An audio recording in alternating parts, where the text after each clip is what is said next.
तो जैसा मेरा वादा था, सवाल number 13 is one of the most important सवाल, एक ऐसा सवाल जिसके बोर्ड में आने के चांसेस 99 परसेंटाइल से भी ज़्यादा है, परसेंटेज से भी ज़्यादा है। तो भाई साहब कृपया करके इस सवाल को ध्यान से करिएगा, ये सुपर सवाल का सबसे सुपर सवाल है अभी तक का। सवाल है ऑप्टिक्स से डायरेक्टली, और एक है सवाल जिसमें अच्छे अच्छे बच्चे रोते हैं। ये सवाल हम डिटेल में करेंगे और समझेंगे इसको कैसे करना है, एग्जाम में कैसे रिप्रेजेंट करना है। ध्यान दीजिएगा, अगर इसका डिटेल्ड सोल्यूशन भी चाहिए तो आप हमारे टेलीग्राम चैनल पे जा सकते हैं, जहां पर इसका डिटेल सोल्यूशन भी डाला हुआ है। यहां भी मैं डिटेल करूंगा, लेकिन वहां पर आप सिर्फ प्रिंट निकाल के देख भी सकते हैं। ध्यान दीजिए, एक सिमेट्रिकल बाई कॉन्वेक्स लेंस है। सिमेट्रिकल है तो हमने कहा मान लेते हैं ये आर है, ये भी आर है, ओके, जिसका रेडियस ऑफ कर्वेचर आर है, made up of glass, refractive index 1.5। अच्छी बात है, इसका रिफ्रैक्टिव इंडेक्स दे रखा है। आपको दिया हुआ है कि it is placed on a liquid layer, यानी कि यहां पर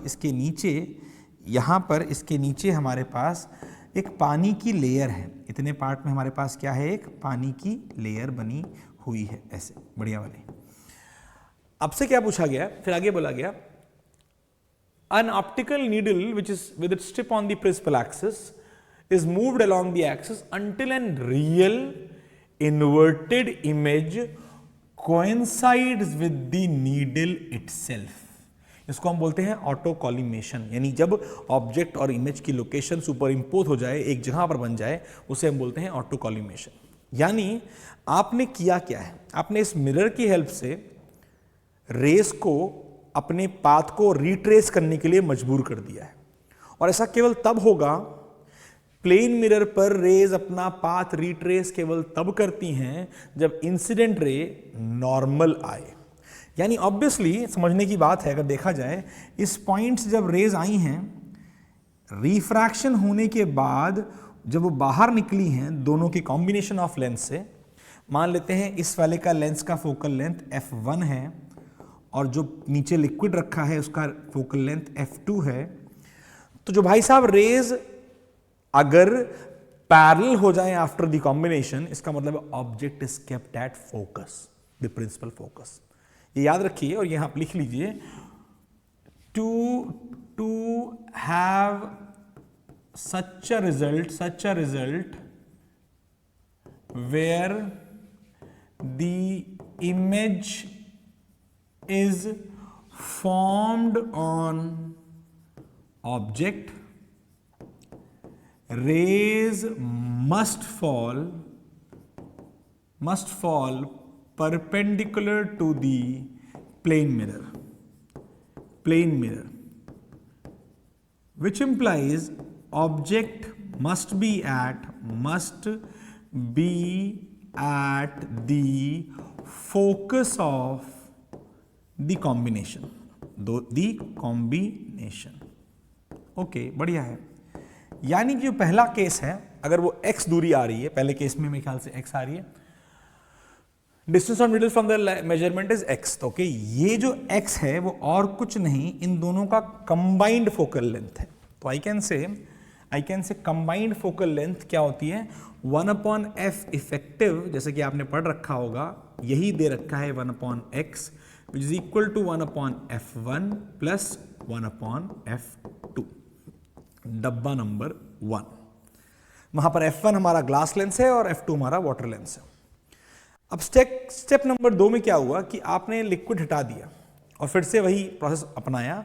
इस बार जो डिस्टेंस आई वो कितनी आई, इस बार आई वो y आई, तो y क्या है, क्लियरली नोटिस कीजिए, 1/f1, y is nothing but the focal length only my dear, यानी कि 1/f1 इज y। ये आपकी दूसरी सबसे इंपॉर्टेंट इक्वेशन है, लेकिन इसमें हम लेंस मेकर्स फॉर्मूला से y को r से रिलेट भी करेंगे। क्यों करेंगे, बिकॉज जब हम वाटर लेंस की बात करते हैं तो वाटर लेंस का ये जो रेडियस है वो अभी भी कितना होने वाला है, r, तो उसका ध्यान रखिए प्लीज। तो आइए जरा लेंस की बात करते हैं। तो लेंस का फोकल लेंथ हमें पता है 1/f1 will be that is equal to 1/y is equal to mu of lens 1.5 mu of surrounding 1 -1 1/r minus -1/r। अगर समझ में आया तो प्लीज यस सर समझ में आया, और नहीं आया तो सुनो, ध्यान दो। फॉर्मूला होता है lens makers formula, mu lens by mu surrounding -1, 1/r1 -1/r2। तो अगर नोटिस करोगे तो थोड़ा नोटिस कर लो पहले, तो प्लीज ध्यान दो। इस सरफेस पर रे पहले आप अज्यूम कर रहे हो तो इसका रेडियस आगे होने वाला है, इसलिए ये r पॉजिटिव है। और इस सरफेस पर जब बाद में रेस पड़ेंगी तो उसका रेडियस ऊपर है, it is against the direction of incident ray, that means वो नेगेटिव लिया जाएगा, इसीलिए मैंने लिया है। और थोड़ा फील कीजिए कितना हो गया ये, सॉरी कितना हो गया ये हो गया 1.5 - 1 इज 0.5 इनटू, नोटिस कीजिए 2r आ रहा है, 2r 0.5 into 2r is nothing but 1/r। हमने कहा अच्छा सर, अच्छा यानी y की वैल्यू और कुछ नहीं r के बराबर है, बहुत बढ़िया। तो हमने यहाँ पे स्टार लगा के लिख लिया इस पर्टिकुलर क्वेश्चन में से, घोट के याद मत कर लेना। अगर रिफ्रैक्टिव इंडेक्स 1.5 नहीं होता तो y कुछ और आ सकता था, तो भैया ऐसा तो हुआ नहीं, इसमें आया है r के बराबर, तो हमारा y कुछ और नहीं r के बराबर आया है। चलो ठीक है, चलो आ गया, बहुत बढ़िया। अब हमने कहा इस इक्वेशन को सॉल्व करो, इस इक्वेशन को सॉल्व करोगे तो 1/f2 हमारा आ जाता है 1/x - 1/f1 जो कि y है। अगर इसको हम बाद में और सिंप्लीफाई कर लेंगे, लेकिन समझने की बात है y और कुछ नहीं मेरा r है, भाई मेरा और कुछ नहीं क्या है r है। मैं कोशिश करूंगा कि एक फॉर्मूला बनाऊंगा अभी आगे बढ़ करके, और आपको पूरा ध्यान देना उस फॉर्मूले पर। आई होप यहां तक समझ में आ रहा है। Let's go ahead. अब F2 निकालते हैं, F2 बाय द कॉन्सेप्ट निकालते हैं। तो F2 कुछ ऐसा लेंस है, ये एक वाटर लेंस है, एक ऐसा वाटर लेंस जिसका रिफ्रैक्टिव इंडेक्स म्यू मान लीजिए। अगर हम F2 निकालने चलते हैं, ऑब्वियसली ये R है और ये R की वैल्यू यहाँ पर कितनी, R डैश की वैल्यू कितनी है, इन्फिनिटी इस एंड पर। तो 1/f2 कितना हो गया, 1/f2 is equal to mu of lens, mu है, सराउंडिंग 1 है, हमेशा बड़ा सराउंडिंग 1 लेके करेंगे। इसका r आएगा -1/r, है ना, क्योंकि बेटा रेज यहां से आएंगी और इसका r रेज की ऑपोजिट डायरेक्शन में है तो माइनस लिया जाएगा, और ऑब्वियसली यहां पर इन्फिनिटी है तो वो 0 हो जाएगा। यानी अगर आप 1/f2 को खेल के आए तो 1/f2 आता है म्यू -1/-r, म्यू -1/-r, डब्बा अब्बा डब्बा जब्बा। आई होप समझ में आ गया है। यहाँ पे सारा खेल हो चुका है।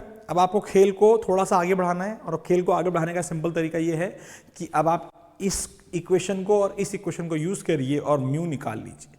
देखिए कैसे, इसको हटा रहा हूँ, इसकी जरूरत नहीं है। ओके, अरे सॉरी, तुम में से कुछ लोग स्क्रीनशॉट ले सकते हैं, मैं कॉपी कर देता हूँ इसको। स्क्रीनशॉट ले लीजिए प्लीज, अगर आपको लगता है यहाँ तक कहीं पर लिखना है तो, नहीं तो हम आगे बढ़ते हैं। मैं बार बार कह रहा हूँ, इसका टेलीग्राम पे मैंने एकदम मस्त तरीके से सोल्यूशन भी अभी भेज दिया थोड़ी देर पहले, तो आप उसको भी उठा सकते हैं। फिर क्या हुआ, फिर क्या हुआ, अबे यार क्या हो गया, डर गए, नहीं, हटो हटो हटो हटो, जाओ। अब आगे बात करते हैं। आगे कुछ नहीं करना है, केवल प्योर मैथमेटिक्स है जो कि यहाँ से आएगी। आइए देखते हैं कैसे आएगी। तो नोटिस कीजिए, इन दोनों को कंबाइन करना है और सोल्यूशन निकालना चालू करना है। तो 1 - μ/r, सर ये क्या कर दिया आपने, माइनस साइन को ऊपर मल्टीप्लाई कर दिया, इज इक्वल टू 1/x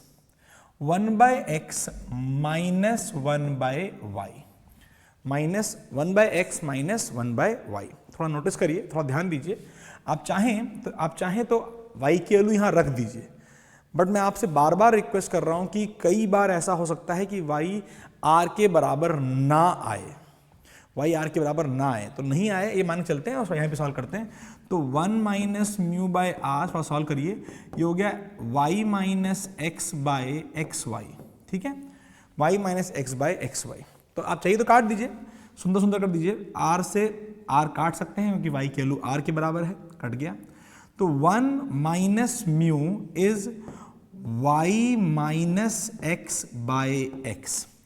एक काम करिए, म्यू निकाल दीजिए यहां से। अब म्यू कैसे निकालेंगे, म्यू निकालेंगे ऐसे, 1 - y - x/x। ध्यान दीजिए, बहुत सिंपल कहानी चल रही है। इसको ब्रैकेट में रखिए वरना गड़बड़ कर देंगे आप फटाफट। अब इसको सॉल्व कीजिए। तो म्यू कितना आ गया है, म्यू की वैल्यू आ गई है, थोड़ा सॉल्व कीजिए, x - y, इसको हम r रख देंगे बाद में, माइनस प्लस x/x एक्स।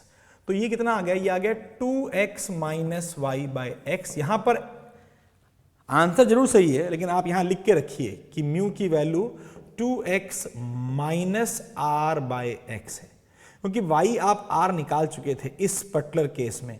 ऐसा हमेशा नहीं होगा, मैं बार बार कह रहा हूं। जिस स्टेप में आपने y को r के बराबर में प्रूफ किया है वो ये स्टेप है, और यहां पर 1.5 ना होता तो r और y बराबर ना आते।